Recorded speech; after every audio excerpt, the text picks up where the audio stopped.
Bienvenidos un día más a los estudios que estamos haciendo con el método inductivo del libro de Mateo.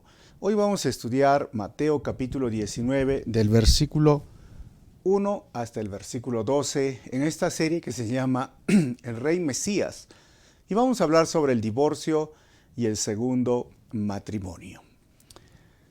Como nosotros venimos estudiando la Biblia versículo por versículo, capítulo por capítulo y libro por libro, ¿no? Porque ya tenemos muchos libros registrados desde el primer capítulo hasta el último capítulo, versículo por versículo, tanto del Antiguo Testamento como del Nuevo Testamento. Todo eso está en una biblioteca en el YouTube disponible de forma gratuita para los que desean usarlo. Entonces, el tema lo trae la misma palabra de Dios porque lo estudiamos de forma consecuente. Lo estudiamos de forma expositiva y también congruente porque queremos ver realmente el contexto. Este capítulo llega a ser parte del cuarto discurso de los 5 que hay en el libro de Mateo. Y recordemos que el discurso o sermón más famoso de Mateo es el Sermón del Monte, que ya lo hemos estudiado en el capítulo 5. Y este tema acerca del divorcio es un tema polémico, no es algo sencillo explicarlo, pero vamos a dejar que la palabra de Dios nos enseñe, nos muestre, y tampoco queremos ser conclusivos respecto a algunas posiciones que existen dentro de la iglesia. Mi deseo en este estudio es exponer las escrituras y dejar que la palabra de Dios nos muestre y nos enseñe en este tema tan sensible. ¿Por qué no oramos y luego continuamos? Señor, te doy gracias en esta hora, una vez más, por tu palabra. Gracias, Señor, porque nos permites reunirnos en tu nombre. Y yo quiero pedirte en este momento que tu santa presencia nos ilumine, redarguya nuestros corazones y que use mi vida en este momento para predicar de tu palabra. Que tu gracia esté con nosotros y tú seas glorificado a través de tu palabra. Pido esto en tu nombre, Jesús. Amén. Bueno, bienvenido a las personas que se van conectando en este momento por las redes sociales o por el YouTube. Mateo capítulo 19, versículo 1 al 12, en esta serie Rey Mesías, vamos a ver el divorcio y el segundo matrimonio. A manera de introducción, recordemos que las fuentes escritas en el proceso de redacción de los evangelios sinópticos empiezan con la tradición oral. Y el primer evangelio que se escribe es el Evangelio de Marcos, que data entre el año 50 al 64 después de Cristo. Este evangelio influencia al Evangelio de Lucas, que se escribe entre el 70 y el 80, y también influencian a Mateo, que se escribe el año 69 después de Cristo. Entonces, tanto la tradición oral como el Evangelio de Marcos sirven como una base para que se escriba Mateo. Y recuerden, estos tres se les llama sinópticos: Lucas, Marcos y Mateo. El Evangelio de Juan, que fue escrito entre el año 95 y 100, sigue una tradición literaria diferente, procedente de otras fuentes orales. El bosquejo que hoy vamos a ver, el tema sale a relucir: el divorcio. Y del 1 al 3 vamos a ver: el divorcio es una pregunta en forma de trampa para Jesús. Número 2, del 4 al 6, el divorcio es explicado desde el principio por Jesús. Y el versículo 7 al 9, la tercera parte, el divorcio es argumentado desde la ley de Moisés y Jesús define el tema. Y vamos a terminar del versículo 10 al 12, donde el divorcio en debate crea dudas a los discípulos. Todos están bajando a la parte de Jerusalén. ¿Por qué? Porque se están moviendo en este lago de Galilea. Entonces vamos a ver la primera parte. El divorcio es una pregunta en forma de trampa para Jesús. El versículo 1 dice: cuando Jesús terminó de decir esas cosas, salió de Galilea y descendió a la región de Judea, al oriente del río Jordán. O sea, esta región de Jordán, de Galilea, le correspondía, ustedes recuerdan, a Herodes Antipas, que se casó con su sobrina y a la vez su cuñada. Y este matrimonio, recuerden ustedes que Juan lo denunció, o sea, Juan el Bautista. Juan el Bautista. Y este Herodes Antipas, en un momento, parece una fiesta que su hijastra danza un baile sensual y él le gusta y le dice, pídeme cualquier cosa, te lo daré. Y Juan estaba en la cárcel, detenido por él porque había denunciado la inmoralidad sexual en que estaba viviendo este gobernante. La esposa, Herodías, pide a su hija que le diga, tráeme la cabeza de Juan. Y lo mataron a Juan, aunque él no quería, ya hemos visto este estudio, pero al final decidió hacerlo. Pero el tema es que surge en esta región.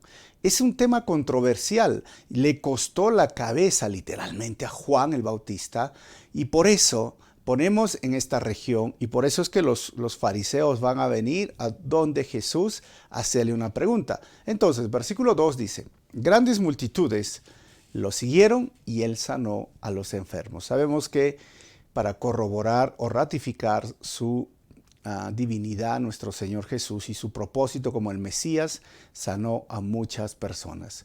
Pero entonces, estamos en esta región de Galilea y tengo un mapa, ustedes pueden ver el mar de Galilea, y esto le correspondía al gobierno de Herodes Antipas. Ahora ellos están descendiendo y si tú ves en el costado izquierdo está Samaria y se iban por eso al lado de Transjordania Oriental porque muchos de los judíos no querían pasar por Samaria y ya conocemos también esta historia de la mujer samaritana y sabemos que ese pueblo que pertenecía al norte de Israel fue mezclado con otras tribus que no eran de Israel y es por eso que se consideraba un pueblo mestizo, híbrido y que no les gustaba a los judíos pasar por ahí.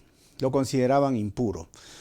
Jesús también está haciendo ahora este viaje, cruza y toda esta parte correspondía a Herodes Antipas. El tema estaba ahí ahora en debate. Ahora el versículo 3 dice, unos fariseos se acercaron y trataron de tenderle una trampa con la siguiente pregunta. ¿Se dan cuenta?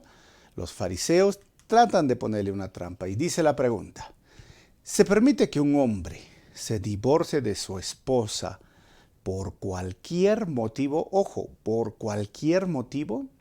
Estos fariseos no tenían una buena intención, no querían aprender, no querían simplemente recibir sabiduría del maestro, querían tenderle una trampa. Y cuando dicen que trataron de tenderle una trampa, en el texto la palabra que se usa en el griego es la palabra peirazo, que se usa en el probar para destruir. Y peirazontes es usado cuando Satanás tienta o prueba a Jesús en el desierto. O sea, antes de continuar, miren, ellos vienen sabiendo que este momento del divorcio de Herodes Antipas, que se casa con su sobrina y a la vez cuñada, Herodías, el conflicto de Juan el Bautista, la costumbre que tenían los judíos y para ponerle la trampa, para hacerlo caer y destruir la reputación, la fama de Jesús, lanzan esta pregunta porque muchos judíos habían interpretado y habían escuchado y aprendido de lo que hace mucho tiempo en el Mishnah o en las discusiones que se hablaban de los rabinos. Entonces ellos obedecían y en el tiempo de Jesús el divorcio, miren, era muy común. ¿Y de dónde de dónde sacan esta palabra por cualquier motivo? ¿Es lícito? Le preguntan. Deuteronomio capítulo 24, versículo 1 al 2, es de donde sacan esta interpretación. Dice el texto, supongamos que un hombre se casa con una mujer, pero ella no le agrada. Y lo he remarcado, ella no le agrada.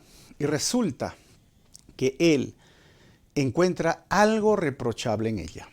Entonces, escribe un documento de divorcio, se lo entrega y la echa de su casa. Y una vez que ella abandona la casa, queda libre para volver a casarse. Y miren, entonces la ley en el Antiguo Testamento, en el libro de Deuteronomio, hablaba respecto al matrimonio y esta palabra a ella no le agrada y le encuentra algo reprochable en ella. Esto era el punto de discusión y de una interpretación, de la hermenéutica, que lo podríamos nosotros decir dentro de las perspectivas bíblicas. Pero también Algo que nosotros necesitamos recordar que en el versículo 2 dice que la mujer queda libre para volver a casarse. Es decir, el segundo matrimonio estaba contemplado también en el Antiguo Testamento. Y ahora vamos a ver este tema del segundo matrimonio más adelante, pero miremos esta interpretación cuando dice que encuentra algo reprochable. En el tiempo de Jesús habían dos escuelas famosas, la escuela de Shammai, de este rabino, y esta algo reprochable, él decía, solo en caso de adulterio, de infidelidad de la pareja, solo en caso de eso, de la mujer, entonces el hombre le daba la carta de divorcio. Y ojo que la ley decía podía volver a casarse. Ahora, la escuela de Hillel decía que cualquier fallo que encuentre era motivo de reproche. ¿Okay? Estas dos escuelas, ahí vamos a ver una interpretación más, estas dos escuelas eran muy famosas, la de Shammai y la de Hillel, y ellos, y la de Hillel sobre todo, como era, si lo llamaríamos liberal, su interpretación era más amplia, y es curioso, les voy a mencionar solo dos y luego una tercera, pero miren, si ellos decían que si la mujer no sabía cocinar, es decir, cocinaba salado, ¿no? O no tenía sazón, o quemaba la comida, ¿sabes? Eso era motivo para decir, me divorcio. Imagínense hoy día, ¿no? Cuántas mujeres, cuántos matrimonios ya estarían divorciados si la mujer no sabe cocinar, porque hoy día estamos viviendo un mundo totalmente diferente, ¿no? Diferente. Otro de los motivos que decía Hillel era que si la mujer roncaba demasiado, si la mujer tenía una voz muy fuerte o siempre estaba hablando, hostigando y no le dejaba en paz al marido, no le dejaba descansar, o a veces gritaba demasiado y que su voz se escuchaba hasta donde el vecino, esto era reprochable y era motivo para divorciarse, ¿no? Imagínense cuántos matrimonios o cuántas mujeres, ¿no? Que roncan, hoy día ya no estarían casadas. Pero eso era, y hay muchos más, pero hay algo muy interesante. El rabino Akiva, que era de la escuela de Hillel, dijo, también podía ser motivo de divorcio encontrar otra mujer más bonita. ¿Qué les parece, hermanos? Shammai, Hillel, encontrar una mujer más bonita. O sea, realmente ese era el contexto religioso, cultural, social en el cual se lanza esta pregunta. Se le pone una trampa a Jesús, porque si él decía algo o no, está prohibido, entonces, perdería muchos seguidores y esta era la trampa de los fariseos.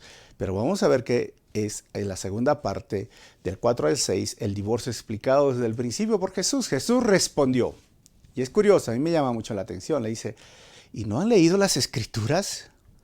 Allí está escrito que desde el principio Dios los hizo hombre y mujer. Y esa palabra de Dios los hizo hombre y mujer lo saca de Génesis 1:27, el libro de los principios.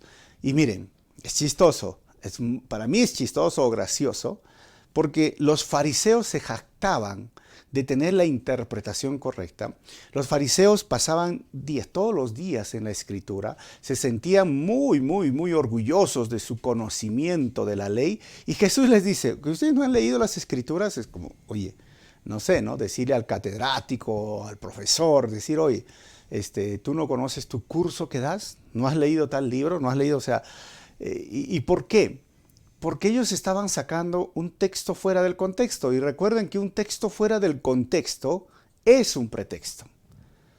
Y Jesús empieza a establecer el principio se enfrenta con estos líderes y nos dice lo siguiente, en este versículo de Génesis 1:27, que el matrimonio es idea de Dios. El matrimonio es idea de Dios, por lo tanto, debe ser monógamo y entre un hombre y una mujer. Entre un hombre y una mujer es cuando van al altar, hombre y mujer, el novio, la novia, y ahora obedecen a lo que el Creador instituyó. Y aunque parece obvio, algunos dirán irredundante, entre hombre y mujer, Pues recuerden que nuestra sociedad posmoderna, y es más, hasta ahí este evangelio progresista que se le llama, que están hablando que el matrimonio también puede ser hombre con hombre y mujer con mujer. ¿Sabes qué? La Biblia no lo dice, no lo respalda. Y aunque las leyes de un país o de diferentes países de Sudamérica y del mundo traten de cambiar esta parte, nosotros como cristianos estamos obligados a someternos a lo que dice la palabra antes que a la ley manipulada de un país. Y deberíamos de decir lo que dijo Jesús en el principio. En el principio, el matrimonio en sus orígenes fue idea de Dios. Se tiene que hacer entre un hombre y una mujer y es monógamo. No significa que da lugar a que, oye, me caso, me divorcio, me caso, me divorcio, me caso, me divorcio, como también hoy día muchos actores, actrices o gente a veces que lo llamamos, ¿no? De Hollywood, están que se casan, se divorcian, se casan, divorcian. No es la idea de Dios.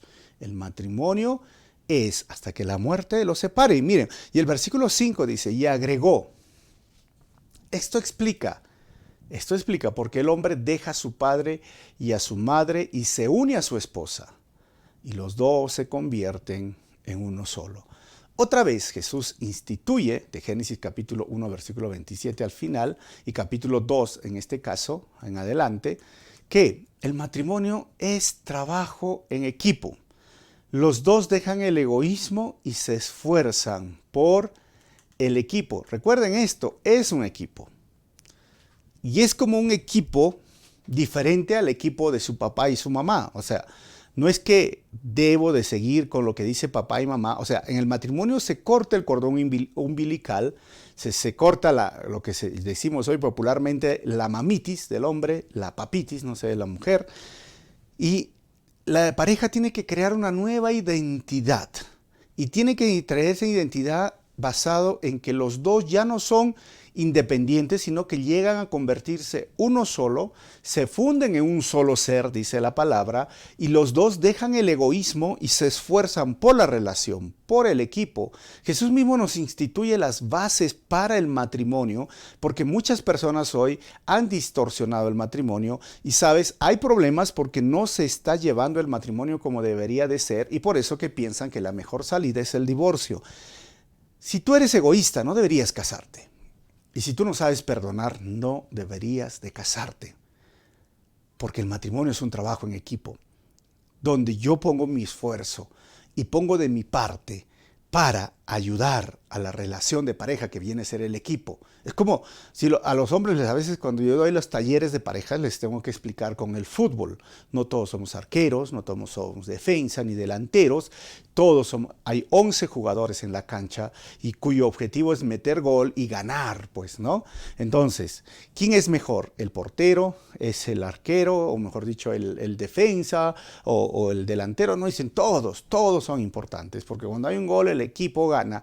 Pues dejemos el egoísmo y todos colaboramos, todos ponemos de nuestra parte, todos ayudamos. Así es el matrimonio, no es como, mira, yo soy el hombre y acá soy el que mando y tú haces esto, tú haces lo otro. No, ambos. Y la mujer igual, ¿no? A veces tengo que enseñar también, a veces con algo que mucho les gusta a las mujeres, del vóley, sea un deporte, no sé, el hecho de hacer las compras juntos, ¿no? Vamos a hacerlo y a veces, mira, tú vas por este lado, yo busco este lado, yo busco precios, o sea, el trabajo en equipo debe de representar al matrimonio y a veces cuando no se está obedeciendo estos principios, que el matrimonio es entre hombre y mujer, es monógamo. Los dos dejan a sus padres, cortan el cordón umbilical, llegan a vivir en equipo y se une un solo ser y ya no son dos sino uno. Pues cuando se pierde estos principios, la pareja empieza a sufrir. Cuando se recupera o se reestructura o se reconcilia con Dios, las cosas avanzan. Y Jesús les respondió, eso fue en el principio. Eso es lo que debería de ser el matrimonio. El versículo 6 dice, y como ya no son dos, sino uno, que nadie separe lo que Dios ha unido. ¿Se dan cuenta? Ya no somos dos, sino somos uno. Y la palabra ha unido tiene que ver con el yugo. y literalmente significaría unidos por el yugo, y es el yugo que se le ponía a los bueyes en ese tiempo. Imagínate, ¿no? O sea, ya es otra vez, como les digo, es un equipo. Imagínate que nosotros no tenemos quizás con mucho conocimiento esto del campo, pero es básico y es cultura general. Uno de ellos no quiere avanzar, uno de ellos no quiere trabajar, no, pues me va a desgastar, me va a molestar, me va a incomodar, pero si los dos con el yugo empezamos a caminar, empezamos a ir hacia adelante y empezamos a ir hacia una misma dirección, las cosas avanzan y unidos tenemos más fuerza. Y Dios nos ha unido, porque el matrimonio es esto, es la unión de dos personas que se vuelven uno. Y ojo, hay una sola cabeza, también esto lo hablo en los talleres, porque un cuerpo con dos cabezas es un monstruo, ¿no? Porque algunas personas quieren el hombre mandar, la mujer mandar, el hombre mandar, mujer mandar, no. Dios ha instituido que el hombre sea la cabeza del hogar.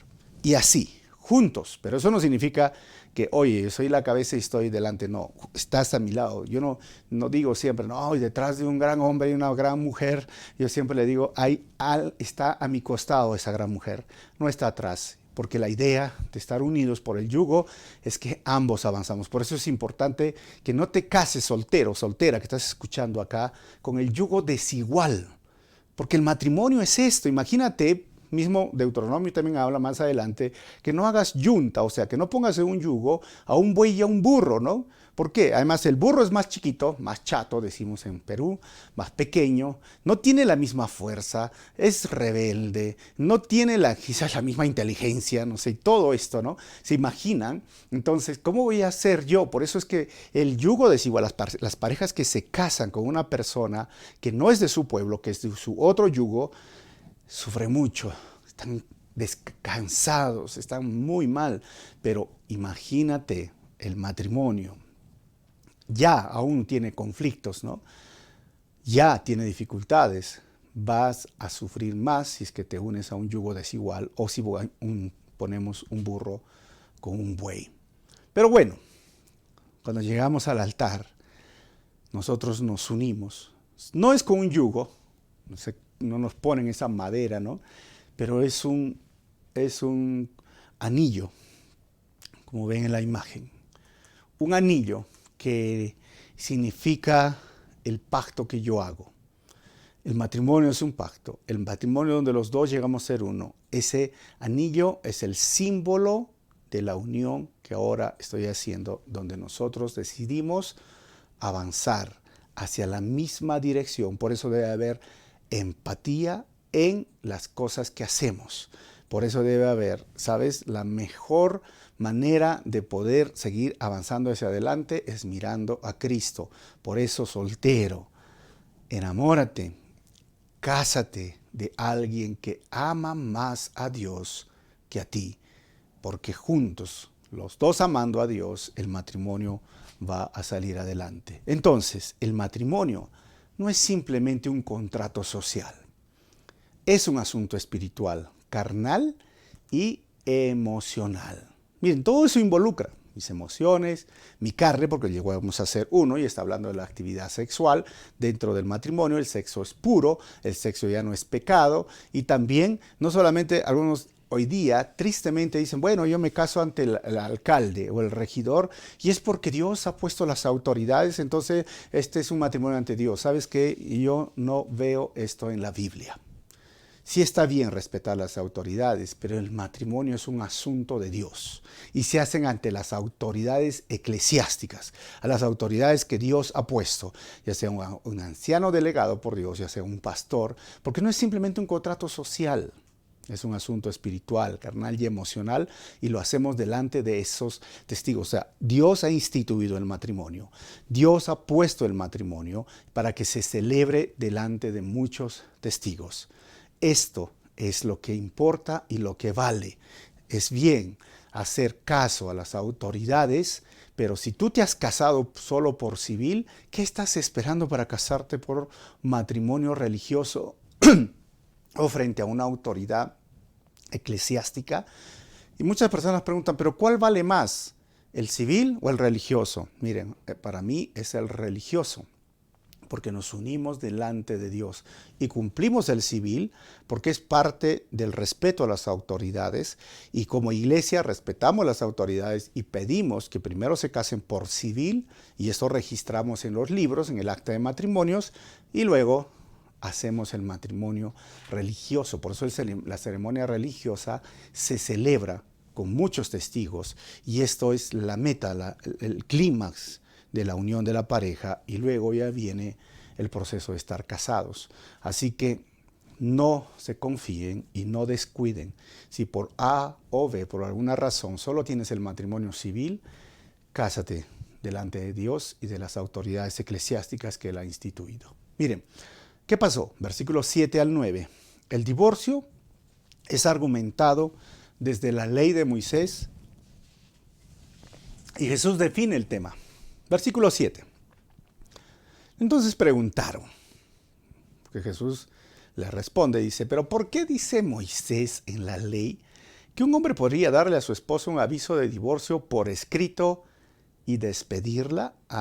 Miren la respuesta de los fariseos, ¿no? ¿Por qué? ¿De dónde sacan? Voy a usar la NBI, por ejemplo, dice Deuteronomio 24, 1 al 2. Si un hombre se casa con una mujer, pero luego deja de quererla por haber encontrado con ella algo indecoroso, solo podrá despedirla si le entrega un certificado de divorcio, y a eso se referían. Y una vez que ella salga de la casa, otra vez podrá casarse con otro hombre. El segundo matrimonio estaba contemplado en la ley. ¿Por qué hizo esto Moisés? Miren, Moisés tuvo compasión por el estatus social de la esposa. Esa era una protección, porque las mujeres no tenían derechos en ese momento, en esa cultura, y obtener este certificado requería para el hombre, primero, varios días para que pienses y reflexiones. Segundo, ayuda legal te iba a costar. Tercero, pudo ser necesaria la devolución de las prendas o las arras, si en caso hubo un matrimonio así arreglado. Y cuatro, implicaba volver a casarse a la mujer. O sea, recuerda, tu mujer se va a casar con otra persona y no es adulterio, ni es pecado, sino va a volver a tener un matrimonio. Y esto era para proteger a la mujer. Esa era la intención. Por eso que en el versículo 8 Jesús contestó, Moisés permitió, y le ha remarcado el divorcio, solo como una concesión ante la dureza del corazón de ustedes. Pero, y ahí va el pero, no fue la intención original de Dios. Jesús habla con estos fariseos y argumenta, dice, no fue la intención. La dureza del corazón es porque ellos estaban duros, sumergidos en el pecado, el engaño, la rebelión contra las leyes de Dios y haciendo sufrir a la mujer. Por eso que la ley protegía a la mujer. En este caso del divorcio, no está agarrando y dándoles un favor al hombre, sino proteger a la mujer, porque como les dije, la mujer no tenía derechos, la mujer solo tenía deberes. Las mujeres a veces ni heredaban tierras, solo esperaban lo que el marido les daba. Entonces, esa era la intención, porque los hombres, los varones se habían puesto duros en su corazón. Y miren cómo hace Jesús y el matrimonio en este caso. La hermenéutica de Jesús lo vamos a llamar hasta ahora. Uno, que Jesús va de Deuteronomio a Génesis, al principio. Pero la ley de Moisés, segundo, Jesús va de Moisés a lo que dice Dios. ¿Qué es más importante? ¿Dios o Moisés? Dios. Tercero, Jesús va del divorcio al matrimonio. Mira, pero el divorcio es el problema. No, el tema de fondo es el matrimonio y no lo están respetando como debería ser. Cuatro, y Jesús va de lo que se permite, sí permitió, a lo que se ordena. Y recuerda, permitir no es lo mismo que ordenar. Versículo 9. Y les digo lo siguiente, el que se divorcia de su esposa y se casa con otra, comete adulterio, a menos, hermanos, a menos que la esposa le haya sido infiel. ¿Y qué significa menos que la esposa le haya sido infiel? Esa palabra infiel en el griego es la palabra porneia, que significa fornicación o inmoralidad sexual, de la cual procede hoy día nuestra palabra pornografía. O sea, ¿qué pudo haber pasado en cuando le haya sido infiel? 3 puntos. Mira, esto pudo haberse relacionado con la fornicación, que es una actividad sexual premarital. O sea, si el esposo había encontrado que la mujer había tenido relaciones sexuales antes de casarse, era un motivo para decir, ella no fue pura, no fue virgen, por lo tanto, pido el divorcio. Segundo, el adulterio. La actividad sexual extramarital, y eso ya lo sabemos, tener relaciones sexuales con otra persona que no sea su esposo o su esposa. Y tercero, con otros actos sexuales inapropiados, tales como el bestialismo y el homosexualismo, actividades sexuales prohibidas. Que la mujer haya cometido esto. O sea, ahora estamos entendiendo mejor lo que dice el texto. Ya en el Antiguo Testamento, si se daba la carta de divorcio para proteger a la mujer en el estatus social, la mujer podía volver a casarse, segundo matrimonio. Jesús ahora en Mateo dice, si en caso de infidelidad, ojo, si la mujer le fue infiel, el hombre podía volver, darles carta de divorcio y volver a casarse, salvo en caso de inmoralidad sexual, de fornicación, adulterio, homosexualismo, bestialismo, etcétera, lo que hemos visto hace un momento. O sea, Jesús también contempla el segundo matrimonio en estos casos. Ahora, en el texto cuando dice, a menos que la esposa le haya sido infiel, algunos manuscritos, no todos, agregan, y el que se casa con una mujer divorciada comete adulterio. Y Mateo capítulo 5, 31 al 32, también tienes que leer respecto a este punto. ¿Y quién hace esto? Miren, esto hace el texto Receptus, Mateo 19, 9. Vamos a leer en la Reina Valera del 60. Dice, y yo os digo, cualquiera que repudia a su mujer, salvo por causa de fornicación, porque esa es la palabra porneia, y se casa con otra, adultera. Y el que se casa con la repudiada, adultera. Pero eso es como le digo del texto Receptus. Ahora, el texto Criticus, de la cual procede la NBI, la TLA, la PDT, la NTB que estudiamos, lo voy a poner en la PDT para podernos darnos claridad. Dice, entonces les digo que el que se divorcia de su esposa y se casa con otra, comete adulterio. La única razón, y ahí va la excepción, para que un hombre se divorcie y se case de nuevo, segundo matrimonio, es si su esposa le ha practicado inmoralidad sexual. ¿Se dan cuenta, hermanos? Ahora, para complicar un poco más, yo digo, Marcos capítulo 10 del 1 al 12, no vamos a leer cuando Jesús está hablando con estos fariseos. Marcos pone la posibilidad, acá dice Mateo, tanto Lucas habla de que el hombre se puede divorciar, pero porque está dirigido, hermanos, ¿saben a quién? A los judíos. Pero Marcos, que está dirigido a los romanos, da la posibilidad, lee el versículo 12, no lo voy a leer, yo no lo tengo por el tiempo que nos va ganando, de que la mujer también se puede divorciar del hombre, del marido, si le ha sido infiel, y volver a casarse. Entonces, hermanos, tanto en el Antiguo Testamento como en el Nuevo Testamento contemplan el segundo matrimonio. Y como estamos viviendo bajo la escuela de Shammai, creo que Jesús estaba respaldando e iba al principio, es que salvo en caso de infidelidad en el matrimonio. Ahora, algunos me preguntan, o sea, si mi esposo o mi esposa me es infiel, me divorcio. Miren, personalmente creo y veo en la Biblia, y lo que se puede ver, el primer paso es la reconciliación. Pero, ¿cómo va a suceder la reconciliación? Cuando la persona, el agresor, se ha arrepentido. ¿Eso qué significa? Ha dejado la relación extramatrimonial que tenía y ha regresado al hogar, ha pedido perdón y busca restaurarse su vida espiritual. Y sabes, y pasa el proceso de restauración. ¿Y cuánto tiempo toma este proceso? Miren, este proceso normalmente toma 3 años de restauración.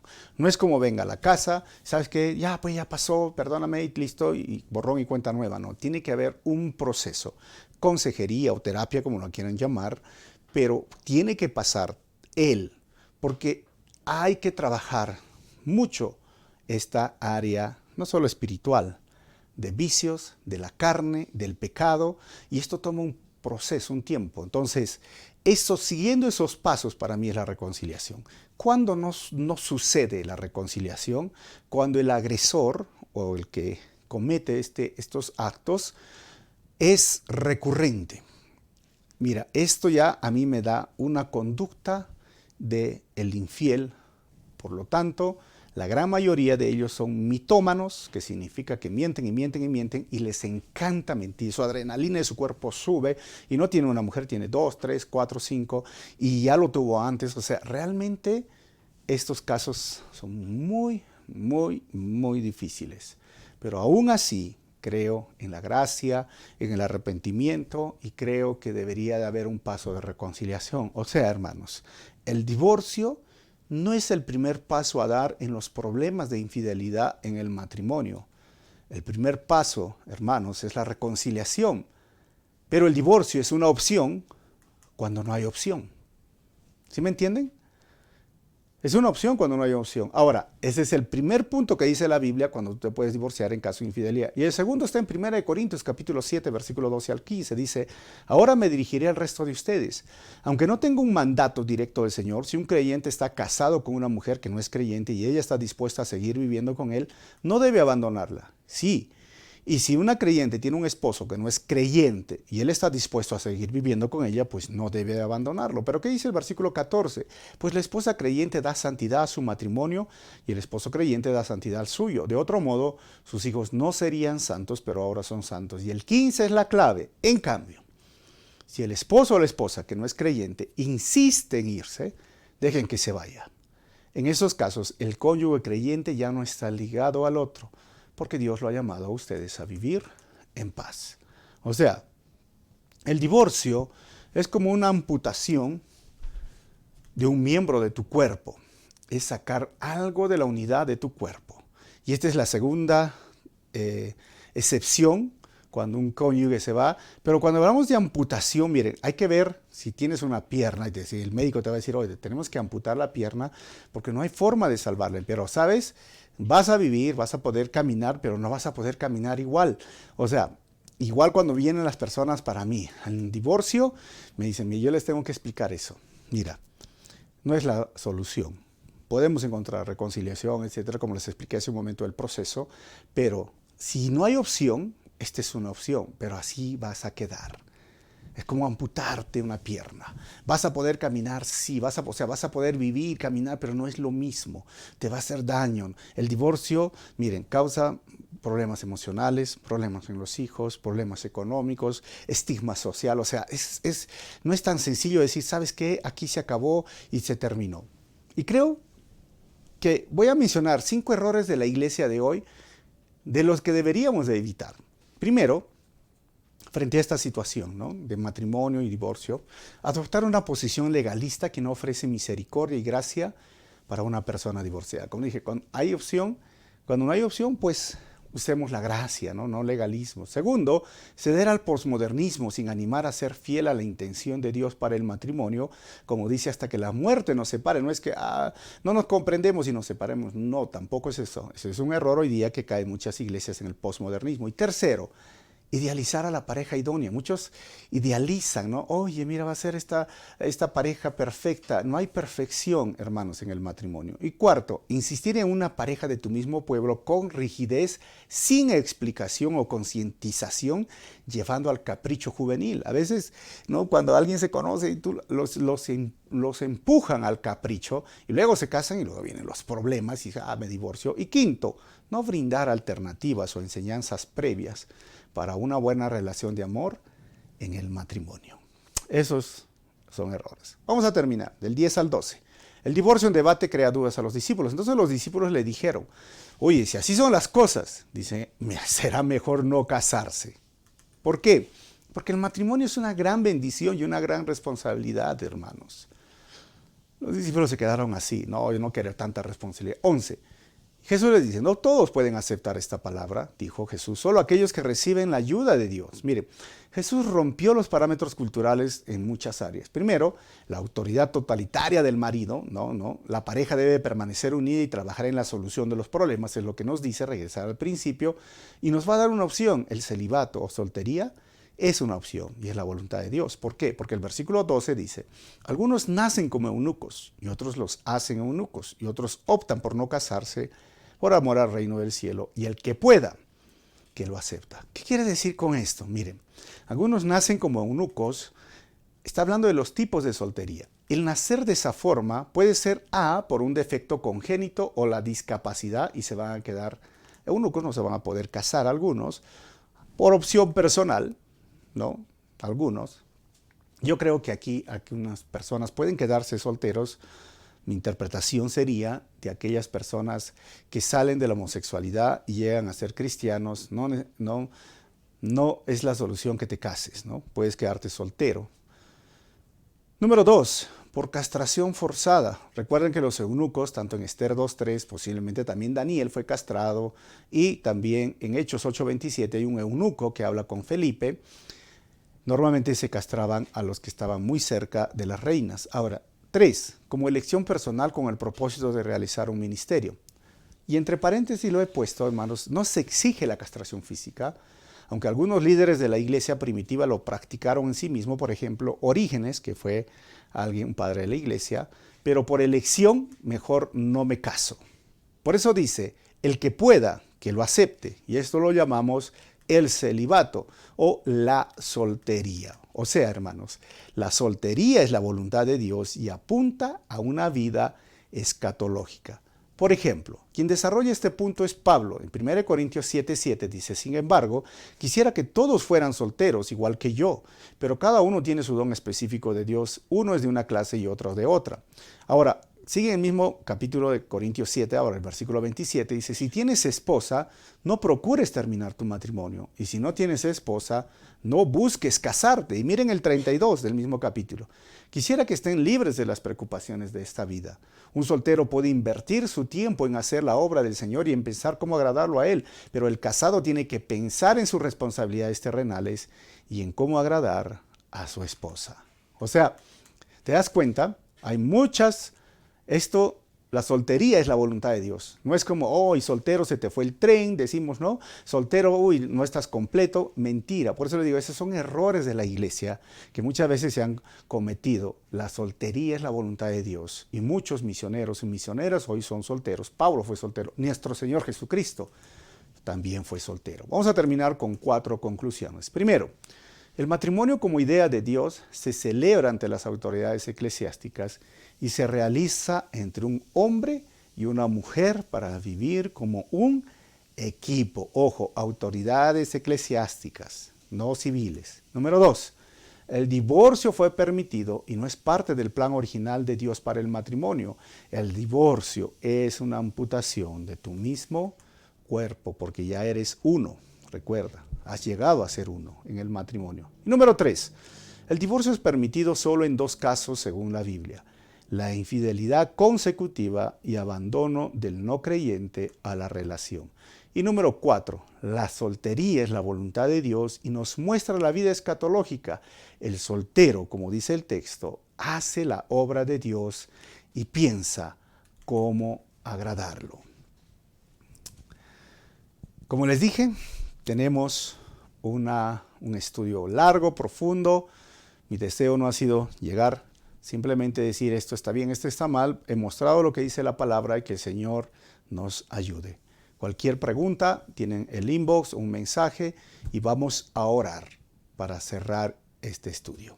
Señor, te quiero dar gracias en este momento por tu palabra. Un tema tan sensible, tan difícil, pero a la vez, Señor, queremos verlo desde la gracia y no desde una perspectiva legalista, pero a la vez también queremos verlo con misericordia, porque es un tema, Señor, donde se involucran las emociones, el dolor, el sufrimiento, aún las pérdidas económicas. Es como amputar un miembro de su cuerpo, pero es una opción cuando no hay opción.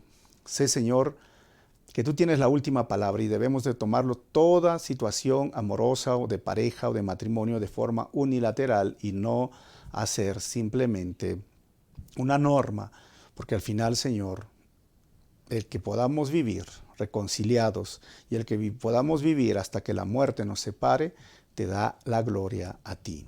Tú seas glorificado, Señor, en medio de cada situación, de cada matrimonio, y ayúdanos a ser parte de la solución y no parte del problema. En tu nombre, Jesús, oramos así. Amén. Si Si este mensaje ha sido de bendición, compártelo por tus redes sociales y no te olvides, para que tú puedas ser parte de la iglesia apoyándonos a este ministerio que tenemos, no solamente con niños, que en proyectos sociales y con madres también ayudamos a matrimonios, pues puedes mandar una ofrenda voluntaria. Que el Señor bendiga esa ofrenda en este momento. Nos vemos en el próximo estudio.